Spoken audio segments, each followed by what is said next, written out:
एक लंबे समय पहले एक गांव में सुरेश और कीर्तना नामक पति पत्नी रहते थे। उनके गीतिका नामक एक सुंदर सी बेटी थी। सुरेश हमेशा सबके सामने बेवजह गर्व से पेश आता था। एक दिन शाम के समय में कीर्तना उनके घर पे वड़ा पाव बनाती है। कीर्तना, तुम्हारे हाथ का ये वड़ा पाव सच में बहुत स्वादिष्ट है। और इतने में उनके घर सुरेश के रिश्तेदार आते हैं।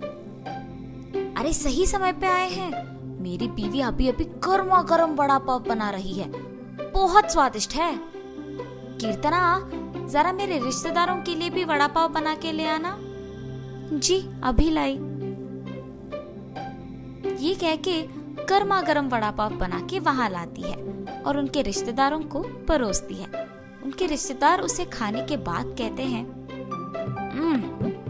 सुरेश, तुमने ठीक कहा, हम वाकई ही सही समय में आए हैं, वरना इतने स्वादिष्ट वड़ा पाव हम नहीं खा पाते।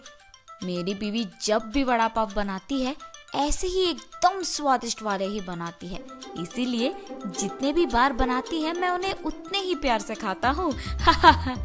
हाँ, बात तो सही है, इतने स्वादिष्ट वड़ा पाव तो कोई आसानी से नहीं बना सकता। अगर तुम्हारी बीवी ने दुकान लगाया तो लोग खरीद के खाएंगे इन्हें। हाँ नरेश, अगर मैं इतना स्वादिष्ट वड़ा पाव बनाती तो पक्का दुकान लगा देती। अगर मैं अपनी बीवी के साथ एक वड़ा पाव का दुकान शुरू करूंगा तो सभी वही आके खाएंगे और उन्हीं स्वादिष्ट वड़ा पाव के बारे में सारा गांव बात करेगा। ये एक अच्छा सोच है। ऐसे ही उसके रिश्तेदारों के जाने के बाद भी उसी विचार के बारे में सोचते रहता है। तब कीर्तना को नजर आता है कि उसके पति किसी सोच में पड़े हैं। उनके पास जाकर कहती है, क्या हुआ जी, किस चीज के बारे में इतना सोच रहे हैं आप? कीर्तना, तुमने तो सुना है ना कि मेरे रिश्तेदारों ने क्या कहा, हम हमारे घर के सामने ही एक वड़ा पाव का दुकान लगाएंगे। तब मेरे रिश्तेदारों के ही तरह इस गांव के सारे लोग उसी के बारे में बात करेंगे। ठीक है, आपके विचार के अनुसार ही हम वड़ा पाव बना के बेचेंगे, लेकिन आपको अब से ऐसे बेवजह गर्व की बातें करना बंद करना पड़ेगा। अगर आप इसी बात को मानकर अपने बर्ताव को बदलने का वचन देंगे तो ही हम ये व्यापार शुरू करेंगे। हाँ, अब अगर मैं अपनी बीवी की बातों को नहीं मानूंगा तो वो शायद व्यापार शुरू करने के लिए नहीं मानेगी और मेरे ख्यालों के अनुसार कुछ नहीं होगा। ठीक है कीर्तना, तुम्हारी इच्छा के ही अनुसार मैं अपना बर्ताव बदलूंगा। हम कल से ही वड़ा पाव बना के बेचेंगे। और ऐसे ही वो बाहर जाकर वड़ा पाव की तैयारी के लिए जरूरी सामग्री लेकर आता है और अगले दिन नरेश उनका दुकान शुरू करके उसकी बीवी को वड़ा पाव बनाने के लिए कहता है। कीर्तना उसके पति के बातों के अनुसार ही वड़ा पाव बनाना शुरू करती है। स्वादिष्ट और गर्मा गर्म वड़ा पाव, आइए बाबू आइए। ऐसे जोर जोर से चिल्लाने के कारण उस तरफ जाते हुए सारे लोग आकर्षित होकर उसके दुकान आते हैं और वड़ा पाव लेके उन्हें खाने लगते हैं। सुरेश, वड़ा पाव तो बहुत गर्म और स्वादिष्ट है। हाँ, अब तक मैंने इतने स्वादिष्ट वड़ा पाव कहीं नहीं खाया है। हाँ, मेरी पत्नी बहुत अच्छा वड़ा पाव बनाती है, उसकी तरह तो और कोई नहीं बना सकता है। ऐसे उनको वड़ा पाव देकर उनसे पैसे लेता है। उस रात को जब बैठ के वो आए हुए पैसों की गिनती करने लगते हैं तो कीर्तना कहती है,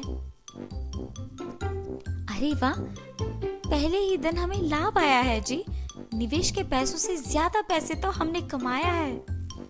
क्या सच में? अगर हमने ऐसे ही इसे बरकरार रखा ना तो जल्द ही हमारा बहुत बड़ा व्यापार बन जाएगा कीर्तना। हाँ, आप सही कह रहे हैं। पहले ही दिन उतने पैसे देख पति पत्नी दोनों खुश होते हैं। ऐसे ही वो हर रोज उनके सोच के मुताबिक वड़ा पाव बना के उसे बेचते हैं और कुछ ही दिनों में उनका व्यापार अच्छा चलने लगता है। मेरे सोच के मुताबिक ही हमारा व्यापार अच्छा चल रहा है, किसी और के दुकान में तो इतने लोग ही नहीं आते हैं। कुछ दिन पहले शुरू करने के बावजूद हमारा व्यापार बाकियों से बहुत बेहतर चल रहा है। और हमेशा की तरह सुरेश वापस बेवजह के गर्व में डूब जाता है और बाकियों को भी वही बातें सुनाते रहता है। उस दिन दुकान को आए एक आदमी को वड़ा पाव लाकर देता है। मैं यहाँ जब भी वड़ा पाव खाता हूँ बहुत स्वादिष्ट होता है, एक भी बार इसका स्वाद नहीं बदला। हाँ, आपने सही कहा, मेरी बीवी बहुत अच्छा वड़ा पाव बनाती है। नया व्यापार होने के बावजूद बाकियों से हमारा बहुत अच्छा चल रहा है। हाँ। ऐसे ही वहाँ मौजूद सभी से बात करता है और ऐसे ही बात करते हुए वो उन लोगों से पैसे लेना भूल जाता है। उसके पैसे ना लेने के कारण सभी वहाँ आके उसकी गर्व की बातें सुनकर पैसे दिए बिना चले जाते थे। कुछ दिन बाद सबको जब सुरेश की कमजोरी का पता लग गया तो वो वड़ा पाव मंगा के उसे खा के पैसे देने के लिए उसके पास जाकर वड़ा पाव के बारे में बात करना शुरू करते थे। सुरेश उनके बातों में पड़ के गर्व की बातें करता था और उनसे पैसे लेना भूल जाता था और कुछ देर बाद वो लोग वहाँ से पैसे दिए बिना चले जाते थे। सुरेश की इस बर्ताव के कारण उनके व्यापार में नुकसान होता है और अचानक उनके सपने टूट जाने पर पति पत्नी दोनों बहुत निराश होते हैं। कीर्तना, मुझे माफ करो, इस सब का कारण मैं हूँ। मेरे इस झूठे गर्व के कारण ही सबको मेरी कमजोरी का पता लग गया और उन्होंने उसका फायदा उठाया। इसीलिए हमें अब नुकसान भुगतना पड़ रहा है। ऐसे कह के बहुत दुखी होता है।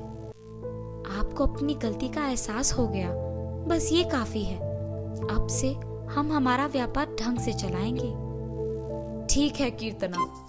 और तब से पति पत्नी दोनों उनका वड़ा पाव का व्यापार बहुत अच्छे से चलाते हुए खुश रहते।